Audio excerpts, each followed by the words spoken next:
lưu mẹ si hờ kia chẳng ua lúa ý nhua ple sơn tôi là tư đồ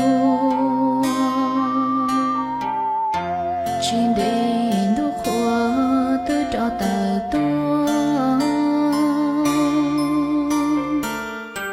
đang ngồi việc qua sáng dân bề trong tương ba sau công xong lấy bỏ cơn nó lố xuyên giờ nàng mọc lo lo ý nhòa ple sư tư yo thao xô lối trái lối nhông trên để chỉ cho ủa cha này có lối xe ly qua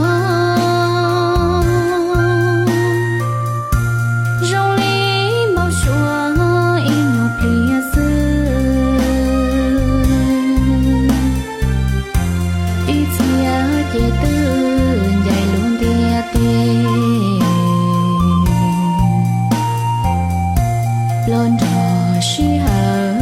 mua là chuyện đê cho ua chẳng mẹ chỉ từ bi lo lấy cố thiết có chỉ từ bi lo cầu